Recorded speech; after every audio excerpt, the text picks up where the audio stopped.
Bonjour, c'est Earl Nightingale. Je voudrais que vous sachiez que je ne vais pas essayer de vous dire comment vivre votre vie. Cela ne me regarde pas, ni personne d'autre d'ailleurs, c'est votre affaire. Ce programme n'est pas non plus une collection de gentillesses, de platitudes ou de visions trop optimistes. C'est le résultat de plus de 20 ans de recherche sur un sujet, à savoir pourquoi certaines personnes réussissent si bien dans la vie, alors que tant d'autres ne le font pas. Et la première chose dont il faut parler, c'est le mot magique. Les experts appellent cela le mot le plus important, en ce qui concerne les résultats que nous obtenons de la vie dans cette langue ou dans toute autre. Et ce mot est attitude. C'est notre attitude envers la vie qui détermine l'attitude de la vie envers nous. Reconnaissons honnêtement que nous façonnons notre propre vie et sa forme sera déterminée par nos attitudes. Une personne avec une mauvaise attitude envers l'apprentissage, par exemple, n'apprendra pas beaucoup jusqu'à ce qu'elle change d'attitude. Si nous adoptons l'attitude selon laquelle nous ne pouvons pas faire quelque chose, nous ne le ferons généralement pas. Une attitude d'échec, et nous sommes vaincus avant même de commencer. Nous savons donc que ce que nous recevons de la vie, ce que nous accomplissons ou ne parvenons pas à accomplir, dépend dans une large mesure de notre attitude globale.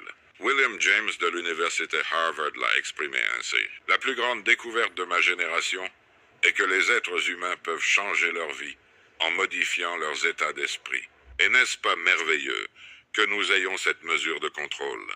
Avant de commencer à parler de notre attitude envers le monde, parlons de notre attitude envers nous-mêmes, puisque c'est l'attitude que nous adoptons envers nous-mêmes qui détermine notre attitude envers le monde. Maintenant, ici, nous rencontrons un fait plutôt étrange. Nous sommes tellement familiers avec nous-mêmes. Nous avons tendance à nous sous-estimer. Nous minimisons souvent ce que nous pouvons accomplir, les objectifs que nous pouvons atteindre, et pour une raison tout aussi étrange, croyons que d'autres peuvent accomplir des choses dans notre domaine que nous ne pouvons pas. Des millions de personnes mènent une vie limitée, des vies obscurcies et frustrées, vécues sur la défensive, simplement parce qu'elles adoptent une attitude défensive et sceptique envers elles-mêmes, et par conséquent, envers la vie en général. Beaucoup de gens se méfient et s'opposent au changement. Pourtant, le changement est la seule chose dans la vie sur laquelle nous pouvons absolument compter. Les gens qui restent jeunes toute leur vie n'accueillent pas seulement le changement, mais le voient pour ce qu'il est réellement. Une nouvelle opportunité. Nouvelles opportunités pour un épanouissement supplémentaire. L'attitude est un reflet, le résultat de la volonté d'une personne. C'est d'une puissance incalculable. Cela peut produire des résultats merveilleux pour nous. Mais nous devons le former patiemment, jour après jour. Parlons maintenant des attitudes des gens. Les 5% des gens qui naviguent dans la vie de succès en succès et repartiront aussitôt. Peu importe qui est la personne ou ce qu'elle fait, hommes et femmes dans la vente, cadres d'entreprise, personnes dans toutes les professions, épouses et mères, étudiants, harasseurs, hauts responsables des forces armées, fonctionnaires, hommes et femmes, au service de la religion, travailleurs de tous les domaines. Partout où vous trouvez une personne qui fait un excellent travail et obtient des résultats exceptionnels, vous trouverez quelqu'un avec la bonne attitude. Ces personnes adoptent envers elles-mêmes l'attitude qu'elles peuvent accomplir ce qu'elles se proposent de faire, qu'il n'y a aucune bonne raison sur Terre pour qu'elles ne puissent pas réussir. Ils ont une attitude saine envers eux-mêmes et par conséquent envers la vie et les choses qu'ils veulent accomplir. Et de ce fait, elles réalisent des choses remarquables et sont qualifiées de réussies, exceptionnelles, brillantes, chanceuses, entre autres. Ils ne sont souvent pas plus brillants ou remarquables que la majorité des gens autour d'eux, mais ils ont adopté la bonne attitude et ils ont trouvé leur réalisation pas trop difficile et souvent étonnamment facile, simplement parce qu'il semble que si peu de gens essaient vraiment, croient vraiment en eux. Les personnes qui réussissent viennent de tous horizons, avec des degrés d'intelligence, d'antécédents, etc., très variés, mais ils ont tous un point en commun. Ils s'attendent à plus de bien que de mal dans la vie. Ils s'attendent à réussir plus qu'à échouer. Si vous désirez quelque chose de valable, adoptez l'attitude qu'il y a bien plus de raisons de l'obtenir que de ne pas le pouvoir et mettez-vous en quête de le mériter, de le poursuivre, de travailler. Regarde-le, demande-le et 9 fois sur 10, tu l'obtiendras. Notre environnement est vraiment le reflet de notre état d'esprit. Si notre environnement ne nous plaît pas, nous devons d'abord changer d'attitude. Maintenant, le monde ne fait pas de favoritisme. Il est impersonnel. Ça lui est égal que nous changions ou pas. Adopter une bonne attitude saine envers la... Il serait impossible d'estimer le nombre d'emplois perdus, le nombre de promotions manquées, le nombre de ventes non réalisées, le nombre de mariages ruinés par de mauvaises attitudes. Mais vous pouvez compter par millions les emplois occupés mais détestés, les mariages tolérés mais malheureux. Tout cela à cause de personnes qui attendent que le monde et les autres changent en leur faveur. Au lieu d'être assez grands et sages pour au moins faire un test qui prouvera sans l'ombre d'un doute où se trouve la majorité, ou du moins une grande partie du problème. Des études sur la vie de littéralement milliers de personnes à succès montrent qu'elles dégagent confiance, assurance et autoconfiance. Ils s'attendent au succès et ils obtiennent le succès. On peut repérer ces personnes à leur manière de marcher, à leur regard et à leur comportement. On peut le sentir à leur entrée dans une pièce. Ils peuvent être petits et gros, ou grands et minces, ou toute combinaison intermédiaire, mais ils ont cette attitude de succès. Actuellement, je veux que vous réalisiez, si ce n'est déjà fait, qu'en 5 ans ou moins, vous pouvez atteindre le sommet dans le travail que vous faites maintenant. Je sais cela. Mais la question importante ici est, tu sais ça? Dès que vous le saurez, vous aurez cette attitude correcte dont je parle. Le moyen le plus facile et le plus efficace de développer une bonne habitude d'attitude est à commencer à agir comme si vous aviez une attitude positive et optimiste envers la vie. Commencez dès maintenant à marcher, agir et paraître comme si vous faisiez partie de ce groupe. Si vous êtes déjà dans le top 5%, vous savez de quoi je parle. Si vous n'avez jamais essayé, vous serez étonné de ce qui se passe. Les actions déclenchent des sentiments, tout comme les sentiments déclenchent des actions. Maintenant, laissez-moi vous parler d'un petit test que vous pouvez faire qui prouvera sans l'ombre d'un doute qu'une bonne attitude peut changer la vie d'une personne aussi radicalement que de passer d'une pièce sombre à la lumière claire et éclatante du jour. Il n'y a pas longtemps, j'ai lu une phrase disant « La vie n'est ennuyeuse que pour les personnes ennuyeuses ». C'est vrai, mais cela aurait aussi pu dire « La vie est intéressante seulement pour les gens intéressants ». Notre vie n'est réussie qu'aux yeux des personnes qui réussissent. Ce que j'essaye de dire, c'est que vous devez d'abord devenir mentalement, du point de vue de l'attitude, ce que vous souhaitez réaliser. Un célèbre restaurateur était interviewé par un journaliste qui lui a demandé « Quand êtes-vous devenu prospère ?» Il a répondu « Je réussissais quand je dormais sur des bancs de parc, parce que je savais ce que je voulais faire et que je le ferais. » En bref, son attitude était celle du succès, s'attendant au succès bien avant que les récompenses matérielles, tangibles du succès, ne soient acquises.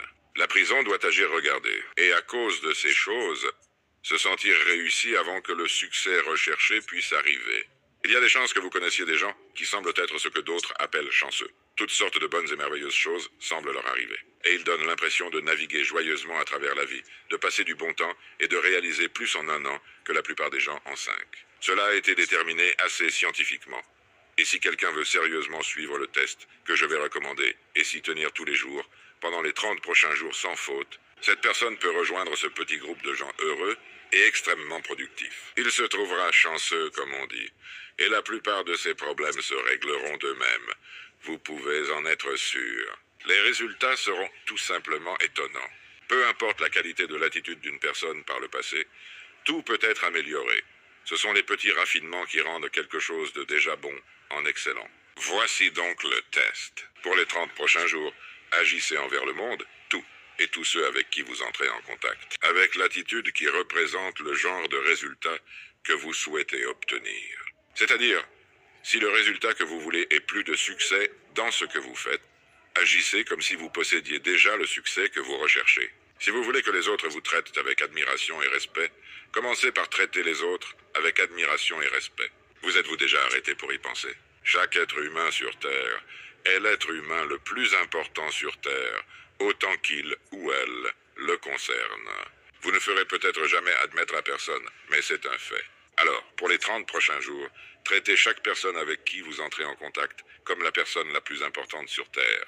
Terre, en vous rappelant, en le faisant, que pour cette personne, il l'est. Maintenant, la raison pour laquelle je dis de traiter tout le monde de cette manière est principalement parce que c'est ainsi que les êtres humains devraient se traiter. Et parce que cela vous aidera à former une habitude qui vous rapprochera. Vous obtiendrez des résultats étonnants et merveilleux. Et les personnes avec les meilleures attitudes gravitent naturellement vers le sommet. Alors pendant 30 jours, agissez envers les autres dans le monde, comme vous voulez que le monde et les autres agissent envers vous. Traitez votre conjoint comme la personne la plus importante de votre vie. De même pour les enfants, emportez dans le monde chaque matin pendant 30 jours l'attitude que vous auriez si vous étiez l'être humain le plus réussi sur Terre. Remarquez se développe rapidement en une attitude habituelle. Quand une personne fait cela, elle doit réaliser qu'elle s'est déjà mise sur le chemin de ce qu'elle cherche. Il est actuellement dans le top 5% des personnes dans ce pays ou tout autre. Il a préparé le terrain et planté la graine. Il est devenu un aimant, l'incarnation même de ce qu'il recherche. Avant que le métal puisse être coulé dans une forme désirée, le moule, le réceptacle attentif, doit d'abord être fabriqué. Avant qu'un bâtiment puisse être érigé, il faut faire l'excavation et poser les fondations. Et avant qu'une personne puisse atteindre le genre de vie qu'elle désire, il doit devenir ce type d'individu. Il doit penser, agir, parler, marcher et se conduire dans toutes ses affaires comme le ferait la personne qu'il souhaite devenir. Il devient alors réellement cette personne et les choses que cette personne aurait et ferait lui viendront naturellement, presque immédiatement. Un changement sera remarqué. Maintenant, je disparais. Ici, quand une personne moins informée vous donne du fil à retordre, restez sur la bonne voie. Si quelqu'un vous coupe la route avec sa carte ou agit de manière à montrer son ignorance et son manque de courtoisie, ne vous abaissez pas à son niveau. Pitié pour lui, car c'est ce qu'il mérite vraiment. C'est le groupe à éviter absolument. Et s'il se comporte comme eux, eh bien, admettons-le, il fait partie des leurs. Il n'y a rien au monde que les hommes, les femmes et les enfants désirent. Vouloir et avoir besoin de et le plus sentiment que... qu'ils sont importants, qu'ils sont nécessaires et respectés. Ils donneront leur amour, leur affection, leur respect et leur fidélité à la personne qui comble ce besoin. Alors, le mot magique est attitude. En résumé, quelques points à retenir. 1. C'est notre attitude au début d'une tâche qui, plus que tout, affectera son succès. Notre attitude face à la vie détermine l'attitude de la vie envers nous. 3. Nous sommes interdépendants. Il est impossible de réussir sans les autres, et c'est notre attitude envers les autres qui déterminera leur attitude envers nous. Avant qu'une personne puisse atteindre le type de vie qu'elle souhaite, elle doit devenir ce type d'individu. Il doit penser, agir, parler, marcher et se conduire dans toutes ses affaires comme le ferait la personne qu'il souhaite devenir. 5. Plus vous montez dans une organisation de valeurs, meilleures seront les attitudes que vous trouverez. 6. Votre esprit ne peut contenir qu'une seule pensée à la fois, et puisqu'il n'y a absolument rien à gagner à être négatif, soyez positif. 7. Le désir le plus profond des êtres humains est d'être nécessaire, de se sentir important, d'être apprécié. Donnez-leur cela, et ils vous le rendront. 8. Cherchez le meilleur dans les nouvelles idées. Comme quelqu'un a dit, je n'ai jamais rencontré une personne de qui je ne pouvais rien apprendre. Ne perdez pas de temps précieux à diffuser des problèmes personnels. Cela ne vous aidera probablement pas. Ça ne peut pas aider les autres. 10. Ne parlez pas de votre santé sauf si elle est bonne. 11. Rayonnez l'attitude de bien-être, de confiance d'une personne qui sait où elle va. Cela inspirera ceux qui vous entourent, et vous verrez que de bonnes choses commenceront à vous arriver. Et 12. Enfin, pendant les 30 prochains jours, traitez chaque personne avec qui vous êtes en contact comme la personne la plus importante sur Terre. Si vous faites cela pendant 30 jours, vous le ferez pour le reste de votre vie. En conclusion, rappelez-vous les paroles de Walter Dill Scott de l'université Northwestern. Le succès ou l'échec dans toute entreprise est plus causé par l'attitude mentale, même ensuite par les capacités mentales. En 1843, un homme est né qui, au cours de sa vie, allait avoir un effet profond sur littéralement des millions de personnes. Il s'appelait Russell Herman Conwell. Il est devenu avocat, puis rédacteur de journal, et enfin ecclésiastique en 1881. C'est pendant cette dernière période qu'un incident s'est produit qui allait changer sa vie et celle de nombreux autres. Un jour, un groupe de garçons est venu voir le docteur Conwell à son église pour lui demander s'il accepterait de leur enseigner des cours universitaires. Il voulait faire des études supérieures, mais n'avait pas l'argent nécessaire pour y assister. Il lui a dit qu'il ferait tout son possible, et lorsque les garçons sont partis, en y pensant, une idée a commencé à se former dans l'esprit du docteur Conwell. Il se demanda, pourquoi ne pourrait-il pas y avoir une excellente université pour un jeune homme pauvre mais méritant? Voici une grande idée, et il s'est mis au travail immédiatement. Presque à lui seul, le docteur Conwell a collecté entre 6 et 8 millions de dollars avec lesquels il a fondé la désormais célèbre Université Temple de Philadelphie. C'est la manière dont il a levé cet argent que je veux vous raconter. Il a réuni l'argent en donnant des conférences partout dans le pays, plus de 6 000, et dans chacune, il racontait une histoire appelée « Acre de diamants ». Ceci était une histoire vraie qui l'a profondément touché, tout comme elle a touché son public. C'était l'histoire d'un agriculteur qui s'était installé en Afrique. Cet agriculteur avait entendu les histoires excitantes d'autres colons africains qui avaient fait fortune en découvrant des mines de diamants. Réalisant que le continent africain était riche en diamants, le fermier avait hâte de vendre sa ferme et de chercher lui-même des diamants. Il passa le reste de sa vie à errer sur le vaste continent africain à la recherche des gemmes scintillantes qui se vendaient à si haut prix sur les marchés du monde, mais sans succès. Finalement, dans un accès soudain de désespoir, ruiné et désespéré, comme je me souviens de l'histoire, il s'est jeté dans une rivière et s'est noyé. Pendant ce temps, l'homme qui avait acheté sa ferme trouva un jour une grande pierre inhabituelle dans le ruisseau qui traversait la propriété. Il s'est avéré être un grand diamant d'une valeur énorme, et puis il a découvert que sa ferme en était couverte. Cela allait devenir l'une des mines de diamants les plus riches du monde. Maintenant, le premier agriculteur possédait littéralement des hectares de diamants, mais les avait vendus pour presque rien, afin de les chercher ailleurs. S'il avait seulement pris le temps et étudié pour savoir à quoi ressemblent les diamants à l'état brut, et d'abord exploré à fond le terrain qu'il possédait, il aurait eu les millions qu'il recherchait, juste sur la terre où il vivait. Qu'est-ce qui a tant affecté le docteur Conwell, et par la suite des milliers d'autres? D'autres, c'était le fait évident que chacun de nous se trouve, à cet instant, au milieu de ses propres champs de diamants. Si nous avons seulement la sagesse et la patience d'explorer intelligemment et efficacement le travail dans lequel nous sommes actuellement engagés, nous découvrirons généralement qu'elle contient les richesses que nous recherchons, qu'elles soient financières ou intangibles, ou les deux. Avant de courir vers ce que nous pensons être de meilleurs pâturages, assurons-nous que le nôtre n'est pas tout aussi vert, ou peut-être même plus.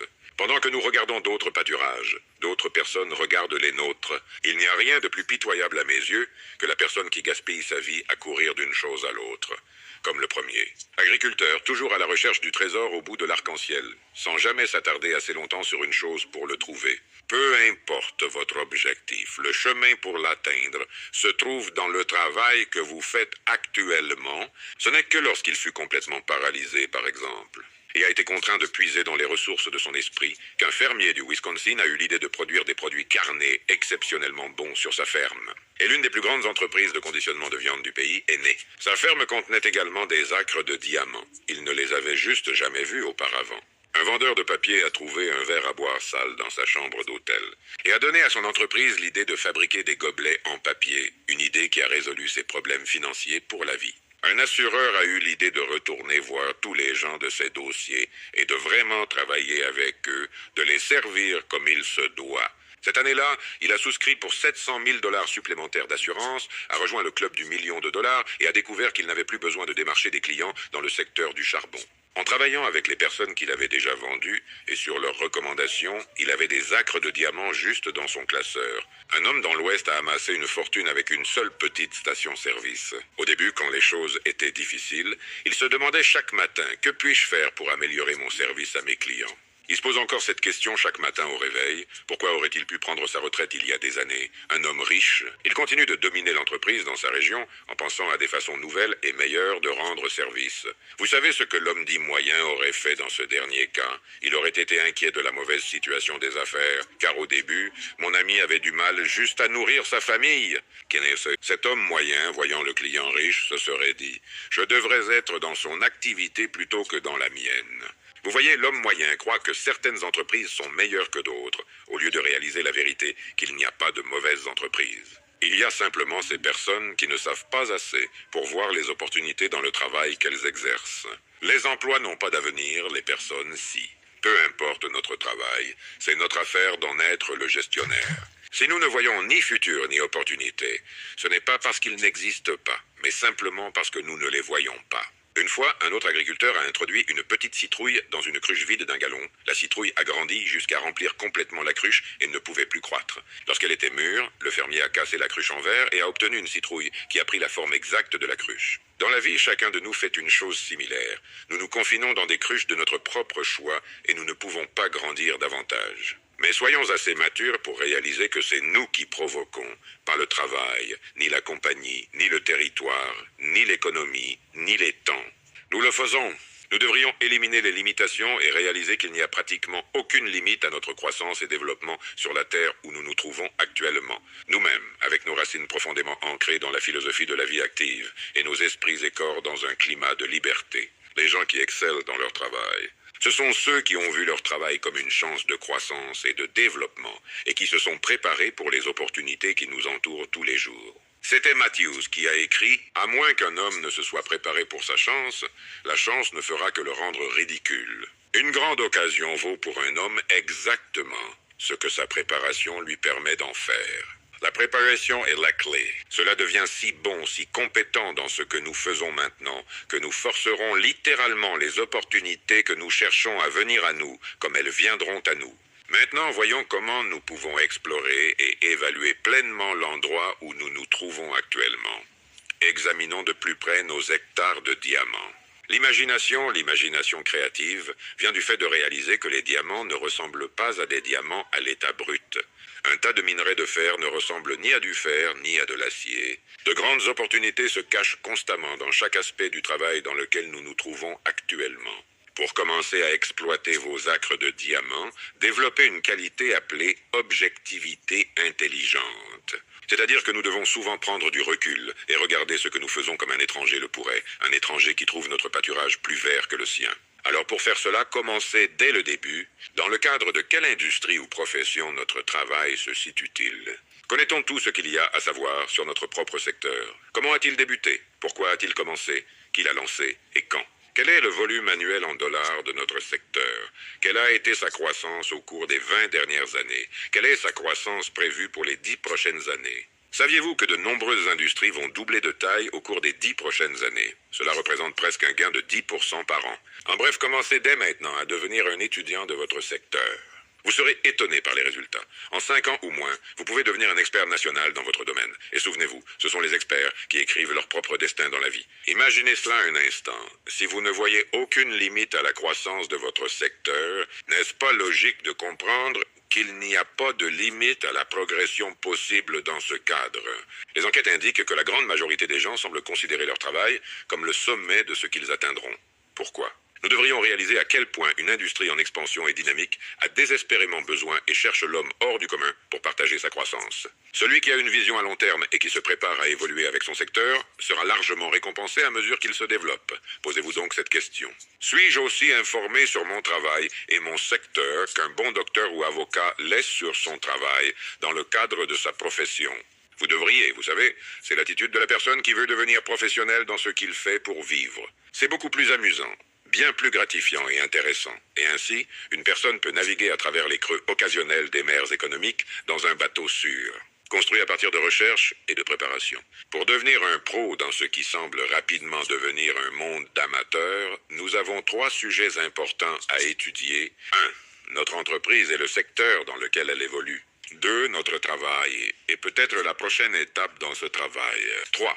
L'étude des gens, car réussir à servir et s'entendre avec les gens déterminera notre succès ou notre échec. Voici 3 sujets sur lesquels vous pouvez progressivement construire une belle bibliothèque à la maison. Souvent, tout ce dont nous avons besoin pour apporter une énorme amélioration est simplement de nous rappeler des choses que nous savions, mais avons oubliées. Peut-être que cette étude et recherche sur votre métier, votre secteur et les moyens d'augmenter votre service aux autres semblent être une grande tâche. Eh bien, c'est le cas, mais à long terme, cela rapporte d'énormes dividendes. Construit une sécurité complète. Et cela peut être accompli en consacrant environ 1 heure par jour à lire et à prendre des notes dans un carnet permanent. Un livre ou un article à la fois, 1 heure par jour. Vous trouverez que vous devenez expert dans votre métier et industrie en moins de 5 ans.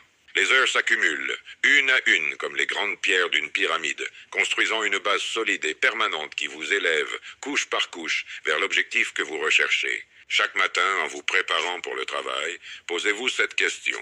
Comment puis-je augmenter mon service aujourd'hui? Puis, pendant l'heure par jour que vous réservez pour étudier et rechercher, prenez des notes et réfléchissez à votre secteur, à votre travail et entreprise, ainsi qu'aux gens. Vous commencerez progressivement à avoir de meilleures et meilleures idées pour améliorer votre service. Souvenez-vous de ces mots. Aucun homme ne peut s'enrichir sans enrichir les autres. Quiconque contribue à la prospérité doit à son tour prospérer. Réfléchissez aux façons d'augmenter votre contribution à votre entreprise, à votre secteur et aux personnes que vous servez. Vous commencerez à remarquer un merveilleux changement dans votre monde, car ce que vous semez vous le récolterez. À l'instant où vous adoptez cette attitude, vous rejoignez les 5% des personnes les plus performantes du monde. Vous avez pratiquement éliminé toute concurrence en créant plutôt qu'en concurrençant. Vous devenez un contributeur au lieu d'un consommateur. En adoptant cette attitude envers votre travail, votre entreprise et votre secteur, vous prenez automatiquement soin de deux parties essentielles d'une vie réussie. Vous vous découvrirez prenant un intérêt et de l'enthousiasme pour votre travail et son avenir, et cet intérêt et enthousiasme est contagieux, et deux, vous construisez une sécurité financière qui durera toute une vie. Par-dessus tout, gardez cette pensée à l'esprit le plus souvent possible, au travail et en dehors. Quelque part dans le travail que vous effectuez actuellement, se cache une opportunité qui vous apportera tout ce que vous pourriez souhaiter pour vous et votre famille. Ce ne sera pas étiqueté opportunité. L'unité, elle sera dissimulée dans des vêtements communs, tout comme l'était l'épingle à cheveux avec laquelle un homme a fabriqué le premier papier. Trombone d'arrêt ou le verre à boire sale qui a déclenché l'industrie du gobelet en papier ou l'ensemble commun de noms d'anciens clients qui est devenu la fortune d'un vendeur. Pour conclure, voici 12 points à retenir. Premièrement, si nous développons la sagesse et la patience pour explorer intelligemment et efficacement le travail dans lequel nous sommes actuellement engagés, nous découvrirons qu'elle contient les richesses tangibles et intangibles que nous recherchons. Avant de courir vers ce que nous pensons être de meilleurs horizons, réalisons que notre propre champ est sans limite. 3. Il n'y a pas de mauvais emploi, mais c'est la manière dont nous abordons notre travail qui le rend bon ou mauvais. 4. Que nous nous confinons dans des limites au-delà desquelles nous ne pouvons pas grandir. Supprimons les limitations que nous nous sommes imposées.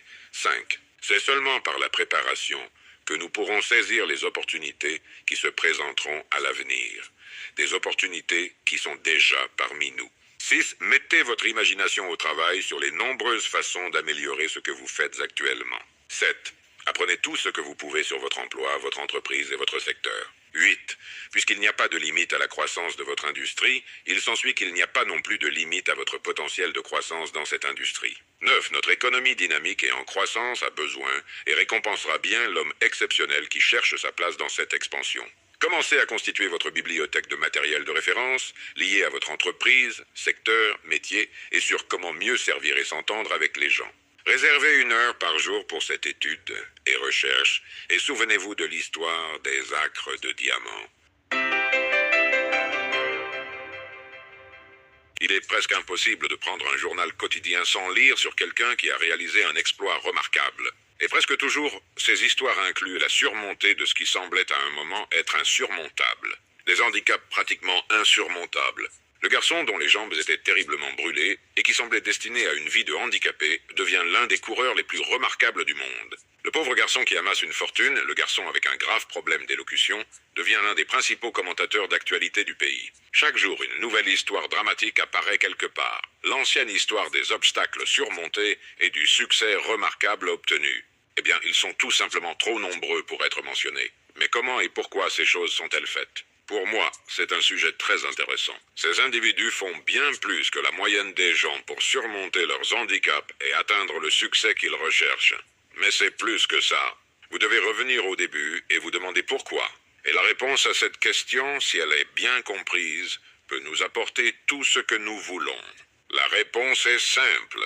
Ils avaient un objectif, c'est-à-dire qu'ils avaient fixé dans leur esprit un point à atteindre, quelque chose de bien plus important que l'effort et le temps à investir. Un rêve vu seulement dans l'esprit et ressenti seulement dans le cœur, trop grand pour être refusé. Un rêve qui s'élevait devant leurs yeux lorsqu'ils se réveillaient le matin et qui était la dernière chose à laquelle ils pensaient avant de s'endormir la nuit. Ce grand rêve, cette chose dynamique et puissante qui était invisible pour le monde entier sauf pour la personne qui le possédait, est responsable de chaque grand progrès de l'homme. C'est derrière et la cause de tout ce que nous voyons dans le monde qui nous entoure. Tout dans le monde est un rêve réalisé. C'est un objectif atteint.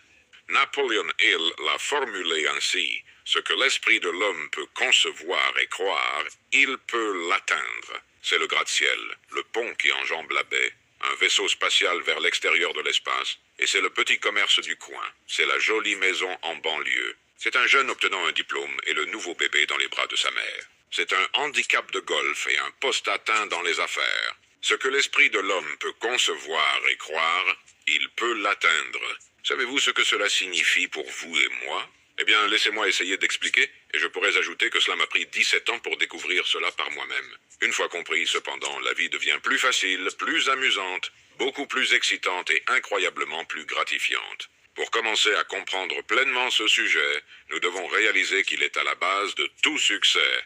C'est en fait la définition même du succès. La meilleure définition du succès que j'ai pu trouver est le succès est la réalisation progressive d'un idéal valable. Si vous y réfléchissez un instant, vous réaliserez à quel point cette définition est parfaite. Le succès est la réalisation progressive d'un idéal valable.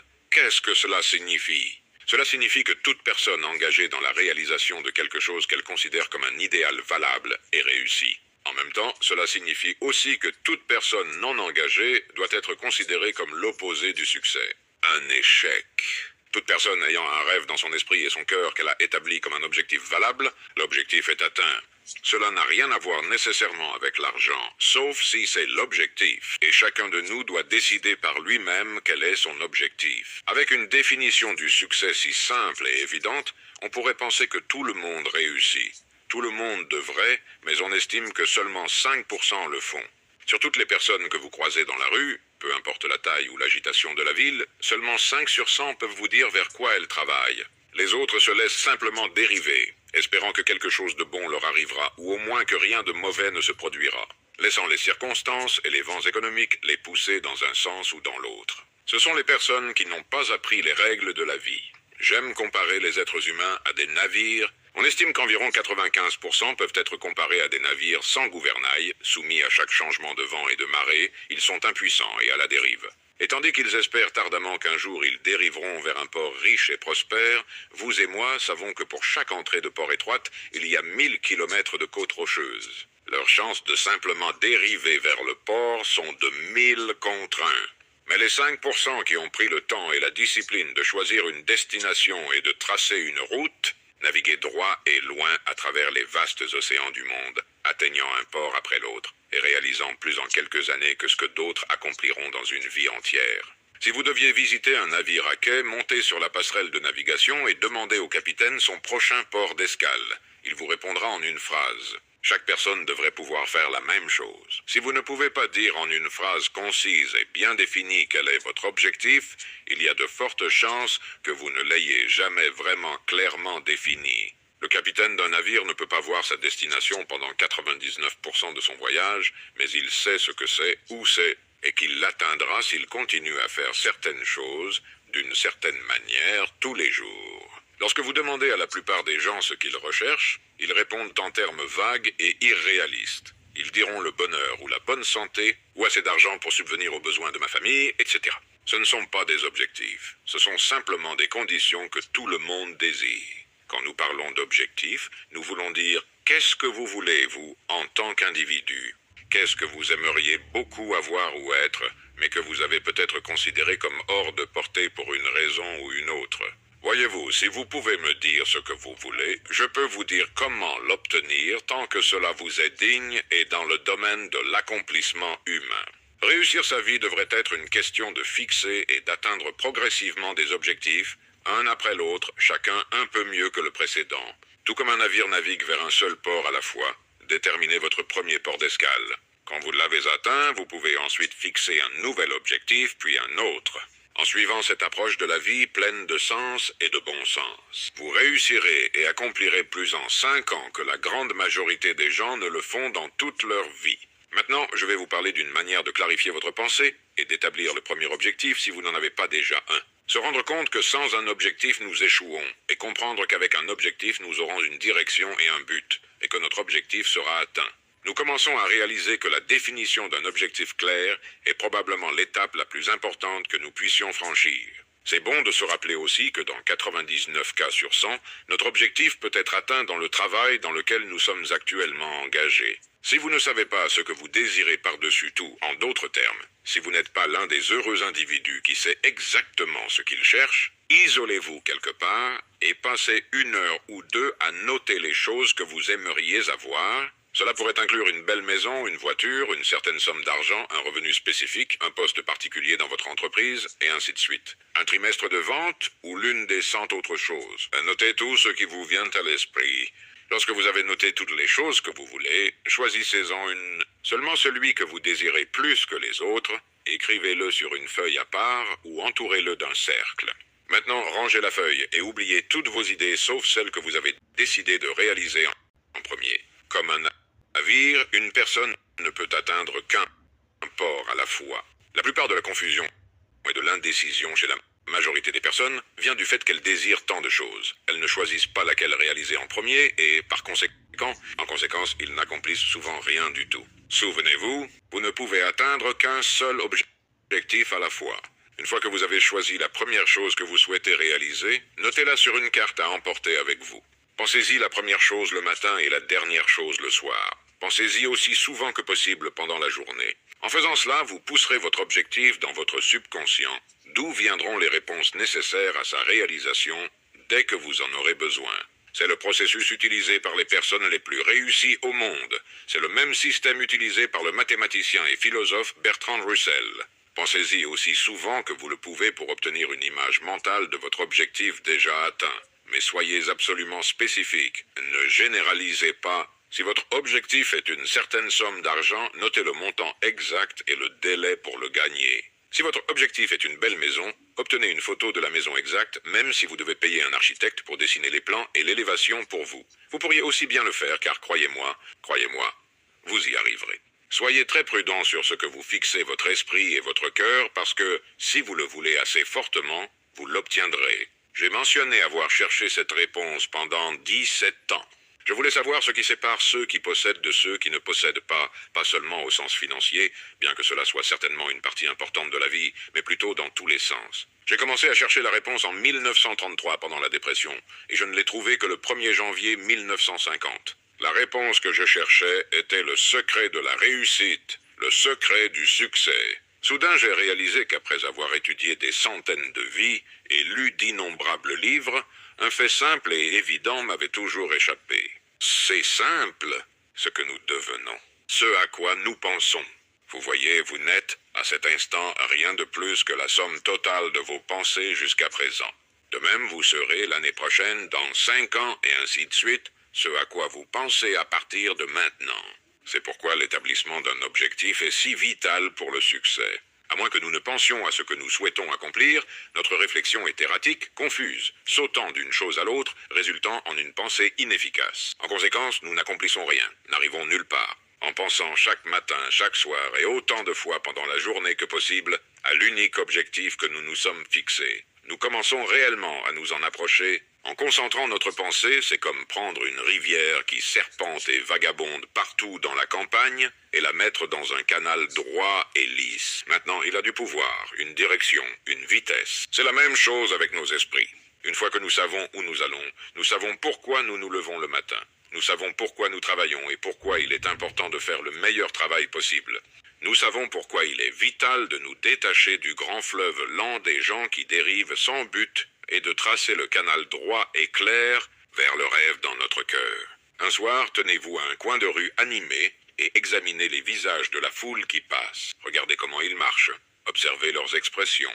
Ont-ils l'air intéressés, joyeux, déterminés, captivants? Ou ont-ils l'air, pour la plupart, stupides, indifférents, voire ennuyés? Si vous continuez à regarder assez longtemps, vous verrez une personne avec une démarche rapide et déterminée, une bonne tenue et posture, avec des yeux intelligents et intéressants, qui marche comme s'il savait où il va et qui va insister pour y arriver. Près d'1 milliard d'êtres humains sur Terre donneraient tout ce qu'ils possèdent pour la liberté, et la liberté personnelle que vous et moi prenons pour acquise. Le droit de choisir leur travail et leurs objectifs, de vivre selon notre niveau de vie abondant, de connaître la paix et l'intimité de nos foyers, et d'avoir des lois qui protègent le citoyen, plutôt que de persécuter. Nous avons tout, et pourtant, au milieu de notre abondance, des millions mènent une vie malheureuse, vivant au jour le jour, mois après mois, dans une prison de leur propre construction.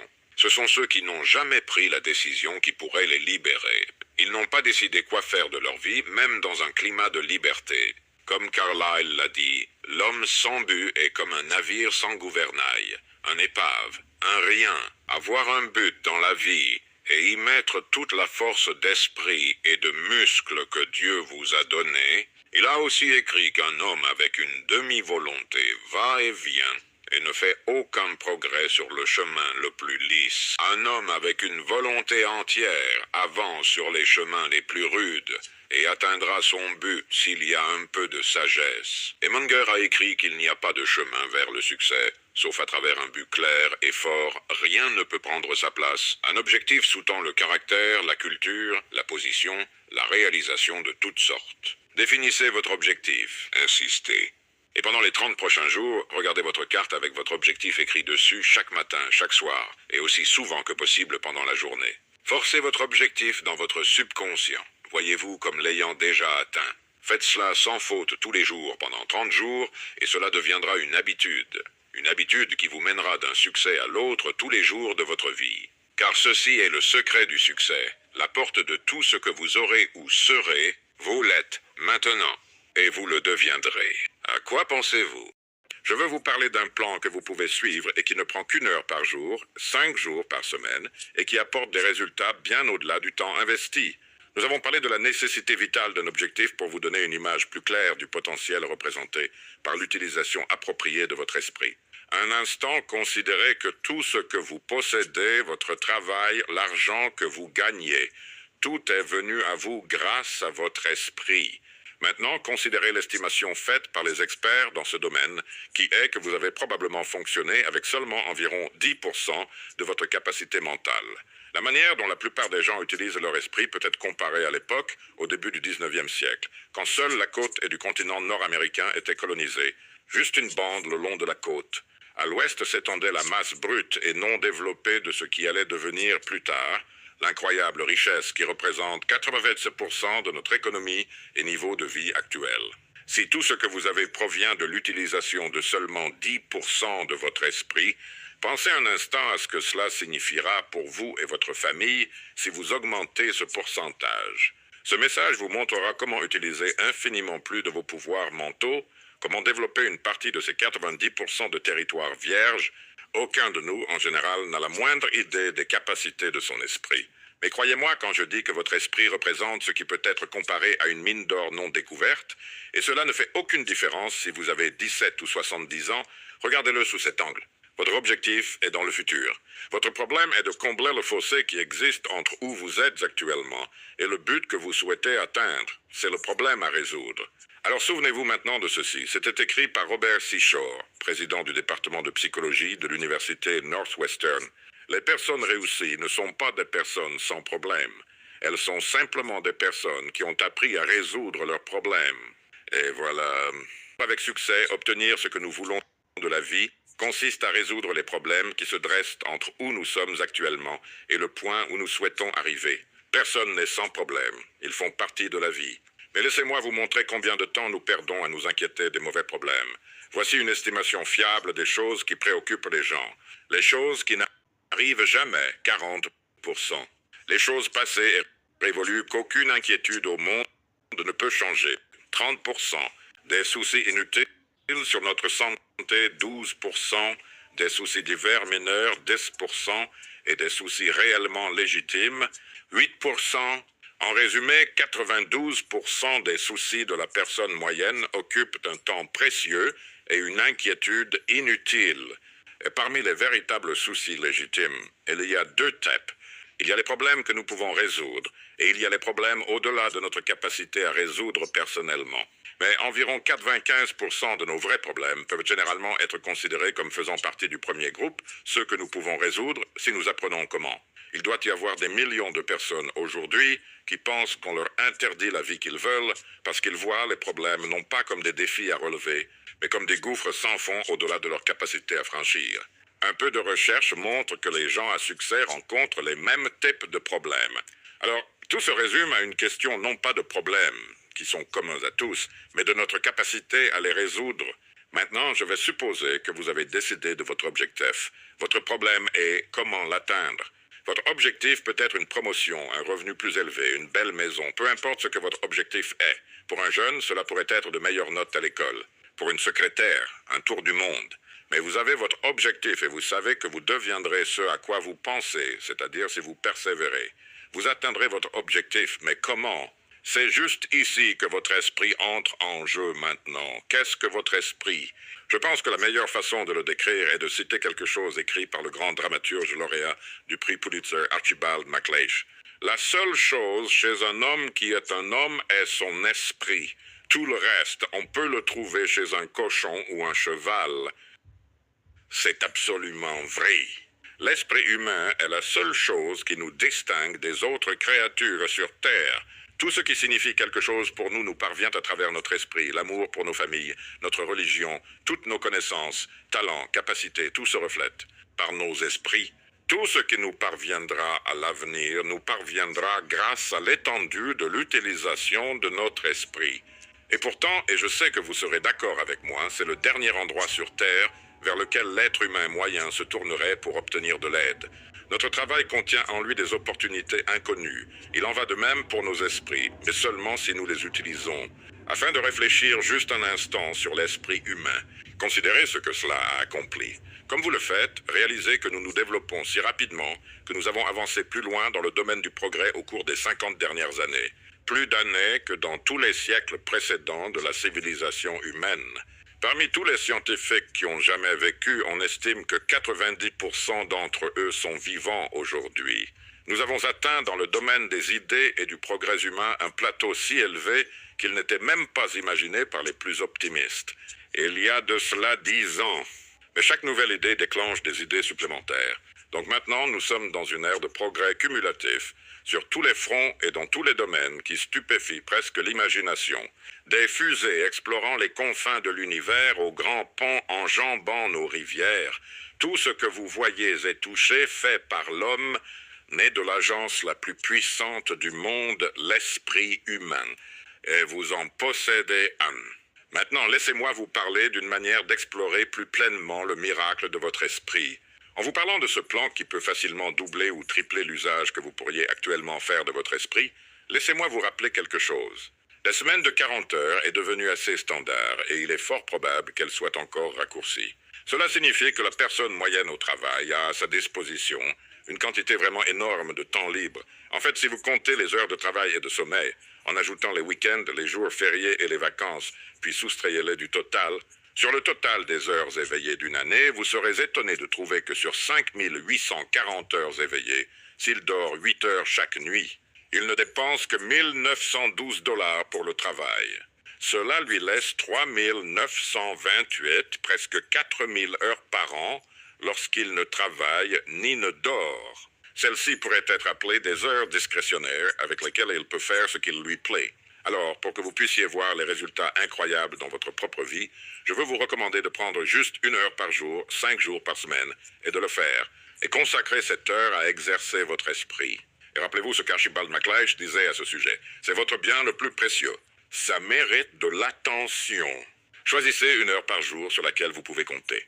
Le meilleur moment est 1 heure avant que la famille ne se lève le matin, du moins pour moi. L'esprit est clair, la maison est tranquille, et si vous le souhaitez, avec une tasse de café frais. Voici le moment de commencer à stimuler votre esprit, et voici comment vous y prenez. Pendant cette heure, chaque jour, prenez une feuille de papier, comptez clairement et simplement votre objectif en haut de la page. Ensuite, puisque notre avenir dépend de la manière dont nous gérons notre travail, notez 20 idées pour améliorer ce que vous faites actuellement comme métier. 20 manières possibles d'améliorer le travail qui occupe votre journée. Maintenant, souvenez-vous de 2 points importants à ce sujet. 1, ce n'est pas particulièrement facile, et 2, la plupart de vos idées ne seront pas bonnes. Maintenant, quand je dis que ce n'est pas facile, je veux dire que c'est comme commencer une nouvelle habitude. Au début, vous trouverez votre esprit un peu réticent à être sorti de la vieille ornière familière. Mais quand vous pensez à votre travail et aux façons dont il pourrait être amélioré, notez chaque idée qui vous vient à l'esprit. Peu importe à quel point cela peut sembler absurde. Maintenant, je vais vous dire ce qui va se passer. Certaines de vos idées seront bonnes et mériteront d'être testées sur le terrain.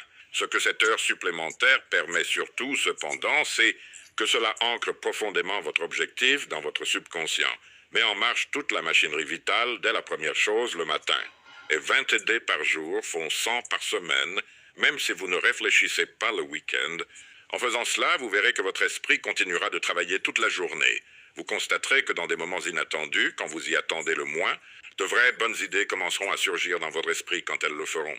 Faites-les, notez-les dès que vous le pouvez, Une seule grande idée peut révolutionner complètement votre travail. Si vous vouliez développer les muscles de votre corps, vous feriez de l'exercice quotidiennement. L'esprit se développe de la même manière, sauf que les retours, comme je l'ai dit au début, sont totalement disproportionnés par rapport au temps et à l'énergie investie. L'esprit humain peut soulever n'importe quoi. Ses muscles, même les plus développés, sont faibles comparés à ceux de certains des animaux les plus simples sur Terre. Si l'homme avait compté sur ses muscles pour survivre, il n'aurait probablement pas pu survivre. Il aurait probablement disparu comme les dinosaures, qui étaient d'ailleurs les créatures les plus physiquement puissantes ayant jamais existé. J'utilise ce système depuis des années et il m'a offert certaines des expériences les plus gratifiantes et enrichissantes de ma vie. Et cela ne coûte que 5 heures par jour, 5 jours par semaine. 5 sur 168. Vaut-il le coup? C'est comme creuser 5 heures par semaine dans une veine solide d'or pur, car votre esprit est tout cela et bien plus encore. Chaque fois que vous écrivez votre objectif en haut de la feuille de papier, ne vous inquiétez pas ou ne soyez pas préoccupé par cela. Pensez-y comme n'attendant que d'être atteint, un problème n'attendant que d'être résolu. Affrontez-le avec foi et concentrez toutes les grandes forces de votre esprit pour le résoudre, croyez-le. Croyez-moi, aigre, faites-le, vous le ferez. Cela nous place à la position de conducteur. Nous ne sommes plus des passagers à bord d'un train guidé par un destin ou des circonstances vagues et anonymes. Mais plutôt nous sommes des ingénieurs en voyage prédéterminé de notre propre choix vers la destination de notre propre sélection. Faisons un bref résumé. Pendant le mois prochain, consacrez 1 heure par jour à obtenir autant d'idées que vous le pouvez. Essayez au moins 20 idées par jour pour améliorer ce que vous faites actuellement dans votre vie professionnelle, en réalisant que la réalisation de votre objectif en dépend tout comme votre avenir entier. Si vous le faites, je pense que vous voudrez continuer. Si tout ce que vous avez maintenant vient de l'utilisation, disons, de 10% de vos capacités mentales, imaginez ce que serait la vie si vous pouviez augmenter ce chiffre. 15 ou 20% ou plus. 3. Les personnes qui réussissent ne sont pas des gens sans problème.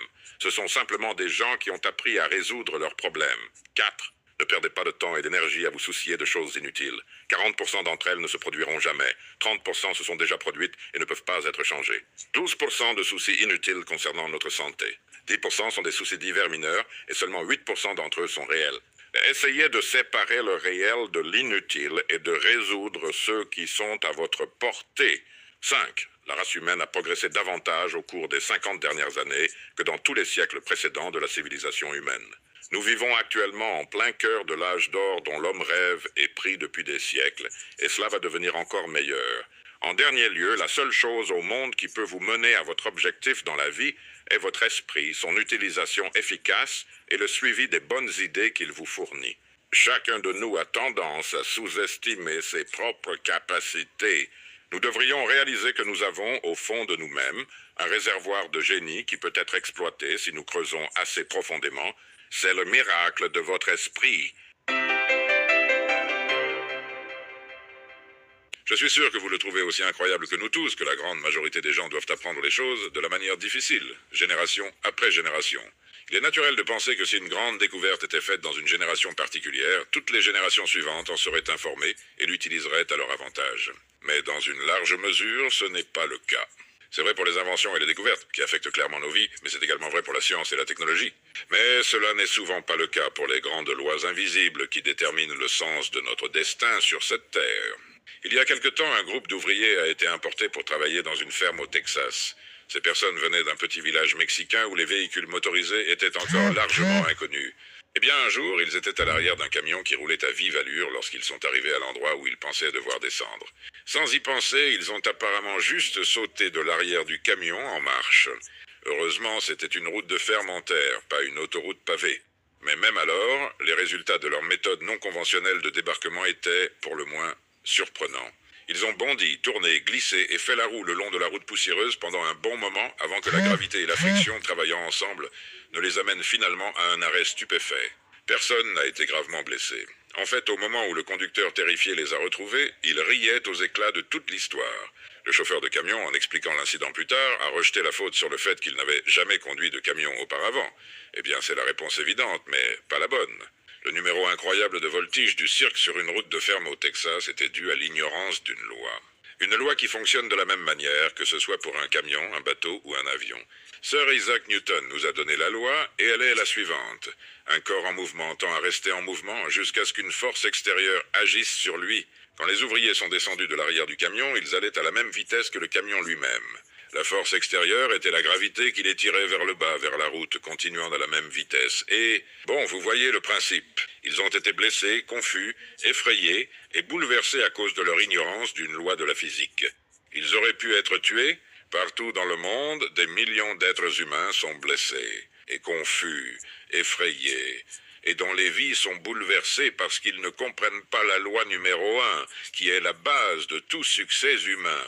Cette loi a été écrite des milliers de fois par les plus grands esprits du monde, et est donc apparue sous de nombreuses formes. Pour notre objectif, cela pourrait être formulé de cette manière. Nos récompenses dans la vie seront toujours à la hauteur de nos services. C'est une autre façon de dire on récolte ce que l'on sème, et cela a été écrit de nombreuses manières dans toutes les langues de la Terre. Sir Isaac Newton, en promulguant ses lois de physique, l'a exprimé de cette manière. Pour chaque action, il y a une réaction égale et opposée. Dire que nos récompenses dans la vie correspondront toujours à notre service, c'est presque toujours obtenir un accord général. Les gens hocheront la tête et diront « oui, c'est certainement vrai ». Ensuite, ils continueront leur chemin et ne réaliseront jamais, pour la plupart, à quel point ils se sont approchés de la vérité si grande et englobante que chaque pensée et action en est affectée. J'aimerais penser à cette loi sous forme d'une grande balance d'apothicaire avec un bras transversal d'où pendent 2 bols sur des chaînes. L'une des balles est marquée récompense. L'autre est étiquetée service. Tout ce que nous apportons au service Bullmarked, le monde le reflètera dans les récompenses Bullmarked. Comment nous pensons? La façon dont nous parlons, agissons et nous comportons est ce que nous devons mettre dans le service marqué par le ballon, et la portée ainsi que la nature de notre service détermineront nos récompenses. Si une personne vivante est mécontente de ses récompenses, elle devrait examiner son service. Réaction. Comme vous semez, ainsi vous récolterez. Ce que vous donnez est ce que vous devez recevoir en retour. Si simple, si basique, si vrai et pourtant si mal compris. Si une entreprise ne se développe pas au rythme rapide et excitant de l'époque, elle doit examiner sa contribution, son service et sa valeur. Si une personne n'est pas contente de ses revenus, elle doit examiner et réévaluer son service. Qui servons-nous? Nous servons l'humanité. Et l'humanité, pour un individu donné, ce sont les personnes avec qui il est en contact. C'est la famille, les amis, les collègues, les clients, les prospects, tout le monde, toutes les personnes avec qui nous avons un contact représentent pour nous l'humanité. Et dans la mesure où nous servons ces personnes, nos récompenses seront déterminées. Jamais dans l'histoire du monde, les êtres humains n'ont été aussi interdépendants. Il est aussi impossible de vivre sans servir les autres qu'il le serait de vivre si les autres ne nous servaient pas constamment. Et cela est bien, plus cette interdépendance sera étroite, plus les réalisations humaines seront grandes. Nous avons besoin les uns des autres et nous ne pouvons littéralement pas vivre les uns sans les autres. Chaque fois que nous allumons une allumette, buvons un verre d'eau, allumons les lumières, décrochons le téléphone, conduisons notre voiture, mettons nos vêtements, prenons un bain, tondons la pelouse ou allons pêcher, étaient servis par d'autres êtres humains. Chaque fois que vous regardez votre montre, vous bénéficiez du travail d'une grande industrie et des efforts de centaines de personnes. Nous cherchons tous des récompenses, et nous devrions comprendre que les récompenses se présentent sous 2 formes concrètes, sûres. C'est-à-dire, les récompenses incluent l'argent que nous gagnons, la maison que nous achetons, la voiture que nous conduisons, les vêtements que nous portons. Et cela inclut également la façon dont nous nous sentons, notre plaisir, notre tranquillité d'esprit, notre satisfaction intérieure. Mais souvenez-vous de cela. Quoi que vous cherchiez sous forme de récompense, vous devez d'abord l'acquérir sous forme de service aux autres. Toute tentative d'abroger, de contourner cette loi se termineront par un échec, une frustration, et même une démoralisation ultime. Nous pouvons observer cette frustration de tous les côtés, dans les visages tendus et nerveux, dans les montagnes de tranquillisants consommés chaque jour, et nous pouvons aussi le voir dans les visages indifférents et bovins de ceux qui ont trouvé tout le jeu trop compliqué et ont simplement abandonné. Ils se sont rendus aux aléas des circonstances. Combien cela, supposez-vous, est dû à l'incompréhension ou à l'ignorance de cette loi simple et merveilleuse de la nature? Je crois fermement qu'une grande partie peut être attribuée à cette cause. Comprenez-vous cette loi? La comprenez-vous pleinement, intellectuellement et émotionnellement? Si c'est le cas, vous pouvez tracer un merveilleux parcours dans la vie. Maintenant, soyons précis. Juste comme le travailleur de champ descend d'un camion en marche, comme un enfant met ses doigts sur le chemin d'une porte qui se ferme. Tout comme un conducteur en excès de vitesse découvre qu'il ne va pas réussir à prendre le virage. Combien de fois avez-vous été confus parce que vous avez agi à l'encontre des règles, pas seulement les règles des hommes, mais les règles de la nature? Combien de fois vous êtes-vous retrouvé dans la situation de l'homme assis devant le poêle froid en disant « Donne-moi de la chaleur » et ensuite « Je te donnerai du bois ». Les gens dans la vie sont comme ça, et on peut dire que les gens sont divisés en ceux qui comprennent qu'il faut ajouter le bois avant d'espérer de la chaleur, et ceux qui pensent qu'ils devraient recevoir de la chaleur qu'ils fassent quelque chose ou non, ou qui estiment qu'ils devraient obtenir un maximum de chaleur avec un petit approvisionnement en bois. Nous avons dit que le mécontentement d'un homme peut être représenté par la distance entre ce qu'il a et ce qu'il désire. Une fois qu'il a obtenu ce qu'il veut, il y a de fortes chances qu'il désire encore plus, car c'est dans la nature des gens, et c'est bien.